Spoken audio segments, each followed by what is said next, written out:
स्वागत है दोस्तों आज के मुख्य समाचार में। आज देश और दुनिया से कई अहम और बड़ी खबर आ रही है, बात करेंगे हर खबर पर विस्तार से। कश्मीर में दखल नहीं देगा तालिबान, अनस हक्कानी ने पाकिस्तान से रिश्तों पर दी सफाई। एक और बड़ी अपडेट, आरजेडी प्रदेश अध्यक्ष जगदानंद सिंह का बड़ा बयान, बोले भारत में आरएसएस है तालिबानी, चूड़ी बेचने वाले और पंचर लगाने वालों के साथ करते हैं मारपीट। एक और बड़ी अपडेट, तालिबान का बड़ा फैसला, खुंदाज बनेगा अमीरुल मोमिन। वहीं अगली बड़ी खबर में आपको बताएंगे, नीतीश कुमार की जगह सीएम बनना चाहते हैं उपेंद्र कुशवाहा, भाजपा बिहार प्रदेश अध्यक्ष ने खोला राज। एक और बड़ी अपडेट, आरएसएस से जुड़े संगठन ने विरोध का किया ऐलान, बोले सरकारी कंपनियों का मोनेटाइजेशन गहना बेचकर घर चलाने जैसा। एक और बड़ी अपडेट, मायावती की कार्यकर्ताओं से अपील, कहा जारी रखो किसान आंदोलन का समर्थन, सरकार का रवैया गैर विरोधी। इसी के साथ अगली बड़ी खबर में आपको बताएंगे, अफगानिस्तान पर कब्जा करने वाले तालिबान द्वारा नियुक्त मेयर ने काबुल में लागू किया शरिया कानून। एक और बड़ी अपडेट, अशरफ गनी के भागने से काबुल में अराजकता फैली, उन्होंने देश तालिबान को सौंपा, जो बाइडेन का बड़ा बयान। वहीं अगली बड़ी खबर में आपको बताएंगे, फतेहाबाद में राकेश टिकैत का बड़ा बयान, बोले अधिकारियों का भर्ती से पहले होना चाहिए था मेंटल चेकअप। एक और बड़ी अपडेट, पहली बार भारत और तालिबान के बीच हुई बातचीत, बताएंगे किन मुद्दों पर हुई चर्चा। तो चलिए देख लेते हैं आज की पहली बड़ी खबर। आरजेडी प्रदेश अध्यक्ष जगदानंद सिंह का बड़ा बयान, बोले भारत में आरएसएस से तालिबानी, चूड़ी बेचने वाले और पंचर लगाने वालों के साथ करते हैं मारपीट। दरअसल दोस्तों, बिहार की विपक्षी पार्टी आरजेडी के प्रदेश अध्यक्ष जगदानंद सिंह ने आरजेडी के आपदा प्रबंधन प्रकोष्ठ की बैठक को संबोधित करते हुए आरएसएस पर निशाना साधा।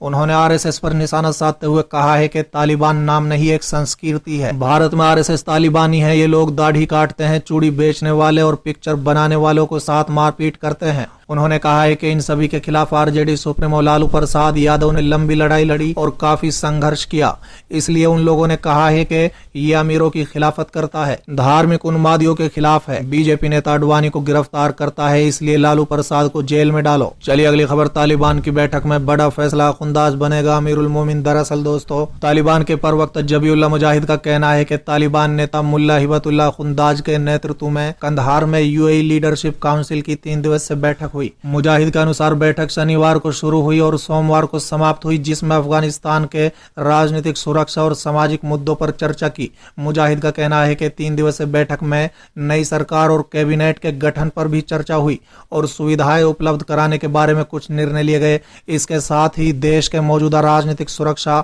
और सामाजिक मुद्दों पर चर्चा की गई। सुरक्षा की स्थिति में सुधार, प्रशासनिक अनुशासन, पारदर्शिता, खजाने के सामान और सुविधाओं की सुरक्षा और लोगों के साथ अच्छा व्यवहार करने और उन्हें सुविधाएं प्रदान करने के लिए कई निर्णय लिए गए हैं। तालिबान के अनुसार अगले 7 दिनों के भीतर अफगानिस्तान में तालिबान सरकार बन जाएगी। कंधार में हुई हिबतुल्लाह खुंदाज की बैठक में सरकार की रूपरेखा को अंतिम रूप दिया गया है। बता दें कि सरकार के सर्वोच्च पद पर हिबतुल्लाह खुंदाज होगा, जो अमीरुल मोमिन कहलाएगा। खुंदाज का बेस कंधार ही रहेगा। चलिए अगली खबर, नीतीश कुमार की जगह सीएम बनना चाहते हैं उपेंद्र कुशवाहा, भाजपा बिहार प्रदेश अध्यक्ष ने खोला राज। दरअसल दोस्तों, अभी बिहार में भले ही कोई महत्वपूर्ण चुनाव नहीं है, लेकिन राजनीतिक सरगर्मी में कोई कमी नहीं है। दोस्तों बता दें, पक्ष और विपक्ष के दलों के अंदर की राजनीति इन दिनों चरम पर है। एक और जहां रजत में तेज प्रताप और जगदानंद पर कारण चल रहा है, वहीं जेडीयू में नीतीश की पीएम मटेरियल बताने के बाद एनडीए के धड़क दलों में टकराव पैदा हो गया है। अब भाजपा प्रदेश अध्यक्ष अजय निषाद ने हाल ही में जेडीयू में लौटे उपेंद्र कुशवाहा के बारे में एक राज पर बड़ा बयान दिया है। राज से पर्दा हटाते हुए उन्होंने दावा किया है कि कुशवाहा सीएम नीतीश के केंद्र राजनीति में भेजकर खुद बिहार की सत्ता पर काबिज होना चाहता है, सीएम बनने का सपना देख रहे हैं। हालांकि उन्होंने साफ किया है कि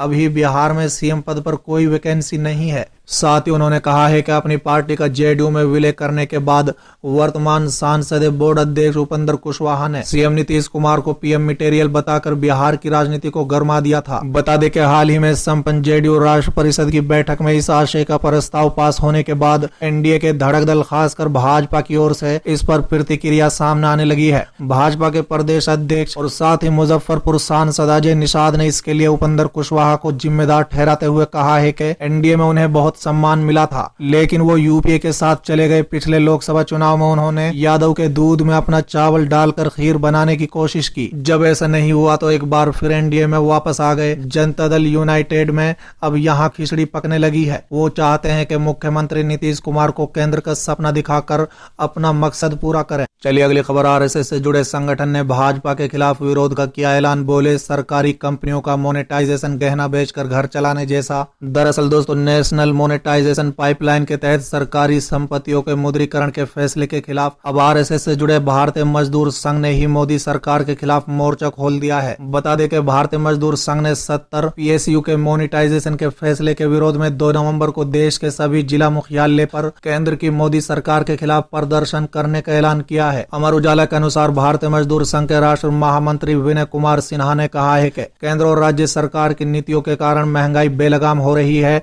और उससे निपटने में सत्ता में बैठे निर्णायक लोग लाचार होकर उलझुल फैसला कर रहे हैं। एक जिम्मेदार श्रमिक संगठन होने के नाते भारतीय मजदूर संघ का ये धर्म है कि सरकार के फैसले के खिलाफ सड़क पर उतरकर उनकी गलत नीतियों का विरोध करें। बता दें कि राष्ट्रीय महामंत्री विनय कुमार सिन्हा ने आगे कहा है कि केंद्र सरकार ने 70 पीएसयू के मोनेटाइजेशन का जो फैसला लिया है वो मजदूर संघ के नीतिगत रूप से मंजूर नहीं है। साथ ही उन्होंने कहा है कि धन जुटाने के लिए सरकारी संस्थाओं का मोनेटाइजेशन करना गहना बेचकर घर चलाने जैसा है। सरकार जमीनी हकीकत को समझे बगैर ऐसे फैसले ले रही है जिसे भारतीय मजदूर संघ कतई स्वीकार नहीं करेगा। विनय कुमार सिन्हा ने कहा है कि केंद्र सरकार की तमाम आर्थिक नाकामियों के विरोध में भारतीय मजदूर संघ सहित कई संगठन 2 नवंबर को देश भर के जिला मुख्यालयों पर विरोध प्रदर्शन करेंगे। उन्होंने बताया है कि देश में बढ़ती महंगाई के विरोध में 2 सितंबर को सरकार के खिलाफ आंदोलन किया जाएगा। चलिए अगली खबर। मायावती की कार्यकर्ताओं से अपील, कहा जारी रखे किसान आंदोलन का समर्थन, सरकार का रवैया घोर विरोधी। दरअसल दोस्तों, उत्तर प्रदेश की पूर्व मुख्यमंत्री और बहुजन समाज पार्टी अध्यक्ष मायावती ने केंद्र के 3 नए विवादास्पद कृषि कानूनों के खिलाफ प्रदर्शन कर रहे किसानों के विरोध हरियाणा तथा मध्य प्रदेश में हुई कार्रवाई की निंदा करते हुए मंगलवार को पार्टी पदाधिकारियों को किसानों के आंदोलन का समर्थन जारी रखने का निर्देश दिया है। बता दें कि मायावती ने पार्टी पदाधिकारियों के साथ बैठक में कहा है कि केंद्र सरकार के अड़ियल रवैये के कारण ही भारतीय जनता पार्टी शासित राज्य सरकारें भी किसानों को एक प्रकार से अपना प्रतिरोधी मान रही हैं और वो भी उनके साथ ऐसा ही व्यवहार करने लगी हैं। उन्होंने कहा है कि इस मामले में खासकर हरियाणा सरकार का रवैया लगातार घोर किसान विरोधी बना हुआ है तथा अब आंदोलित किसानों के सिर फोड़ने के सरकारी आदेशों को भी सही ठहराने का प्रयास किया जा रहा है। साथ ही बसपा प्रमुख ने कहा है कि भाजपा किसी प्रकार की जन विरोधी और किसान विरोधी कार्यशैली से उत्तर प्रदेश सहित अन्य राज्यों में जनता का हाल बेहाल हो रहा है। चलिए अगली खबर। अफगानिस्तान पर कब्जा करने वाले तालिबान द्वारा नियुक्त मेयर ने काबुल में लगाया शरिया कानून। दरअसल दोस्तों, अफगानिस्तान पर कब्जा करने वाले तालिबान की तरफ से नियुक्त काबुल के मेयर हमीदुल्लाह नोमानी ने सोमवार को राजधानी में शरिया कानून लागू कर दिया है। बता दें कि दुनिया के सामने अपनी उदार छवि पेश करने वाले तालिबान की तरफ से ये कदम अमेरिकी सेना के वापस लौटते ही उठाया गया है। बता दें, पाजवोक अफगान न्यूज के साथ विशेष बातचीत में नोमानी ने कहा है कि संविदा कंपनियों को उनके बकाये का भुगतान किया जाएगा, सड़क किनारे दुकान लगाकर सामान बेचने वालों को स्थानांतरित किया जाएगा और भ्रष्टाचार करने वालों के साथ शरिया कानून के हिसाब से निपटा जाएगा। बता दें कि काबुल नगर पालिका में भ्रष्टाचार के आरोप लगते रहे हैं।